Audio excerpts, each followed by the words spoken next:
विपक्ष में लंबे अरसे के बाद सटीक वक्ता की भरपाई करती दिखी प्रियंका। प्रभावी तरीके से पहले संबोधन में रखी अपनी बात। लोकसभा में संविधान पर चर्चा के दौरान वायनाड से पहली बार संसद पहुंची कांग्रेस नेता प्रियंका गांधी वाड्रा ने संयम, परिपक्वता, ज्वलंत मुद्दों से जुड़ाव के साथ मर्यादा की लक्ष्मण रेखा में रहते हुए प्रभावी तरीके से अपनी बात रखकर सदन में सबका ध्यान खींचा।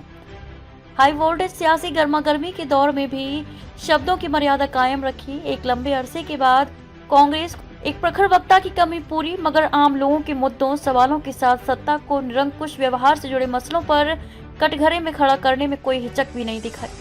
संसदीय शिष्टाचार की परिधि में रहते हुए विशुद्ध सहज हिंदी की अपनी संवाद शैली के जरिए प्रियंका सदन में एक लंबे अरसे बाद कांग्रेस को एक प्रखर वक्ता की कमी पूरी करने की उम्मीद के रूप में नजर आई। रक्षा मंत्री राजनाथ सिंह ने कांग्रेस पर जमकर साधा निशाना। संविधान की 75 वर्ष की गौरवशाली यात्रा पर चर्चा की शुरुआत करते हुए रक्षा मंत्री राजनाथ सिंह की कांग्रेस पर जिस तरह का धुआंधार हमला करते प्रहार किया था, उसके बाद मुख्य विपक्षी दल कांग्रेस की ओर से कटु पलटवार की उम्मीद की जा रही थी। मगर प्रियंका ने वेदों, पुराणों, उपनिषदों के सभी धर्मों के ग्रंथों में वाद विवाद और संवाद का उल्लेख कर बहस को देश की संस्कृति बताकर शुरुआत में ही सत्ता पक्ष को नरम कर दिया। सांप्रदायिक हिंसा, मणिपुर हिंसा और हाथरस दुष्कर्म पीड़िता की बात की। इसके बाद संभल की सांप्रदायिक हिंसा, मणिपुर हिंसा और हाथरस दुष्कर्म पीड़िता के मामले को नागरिकों के संवैधानिक हक पर प्रहार का मामला भी इस अंदाज में उठाया कि सत्ता पक्ष इसका प्रतिवाद नहीं कर सका। बाहर यह एक सामान्य चर्चा रही कि लंबे अरसे बाद गांधी परिवार में एक ऐसे वक्ता की झलक दिखने लगी है जो धीरे धीरे इंदिरा की छवि को फिर से पा सकता है।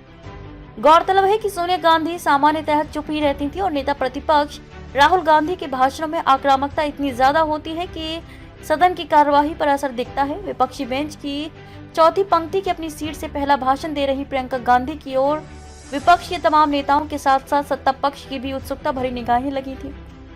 सत्ता पक्ष को भाषण के दौरान व्यवधान, हंगामे का कोई मौका नहीं मिला। प्रियंका के संबोधन की सबसे खास बात ये रही कि टकराव बढ़ाने जैसे तरीकों का उपयोग किए बिना प्रभावी तरीके से अपनी बातें रखी और शायद उनकी शैली का ही नतीजा रहा कि सत्ता पक्ष को उनके भाषण के दौरान व्यवधान, हंगामे का कोई मौका नहीं मिला। प्रियंका गांधी के बेटा, बेटी और पति भी रहे मौजूद। प्रियंका का संबोधन खत्म हुआ तब लोकसभा में नेता विपक्ष राहुल गांधी चलकर उनके पास गए और गले लगाते बधाई दी। कांग्रेस नेता विपक्षी खेमे के तमाम सांसद भी उनके संबोधन की प्रशंसा करते हुए प्रियंका को बधाई देते हुए दिखे। कांग्रेस अध्यक्ष मल्लिकार्जुन खड़गे, पार्टी की पूर्व अध्यक्ष सोनिया गांधी, प्रियंका के पति रॉबर्ट वाड्रा तथा बेटे रेहान चर्चा की शुरुआत से ही उनका पहला भाषण सुनने के लिए दर्शक दीर्घा में मौजूद थे।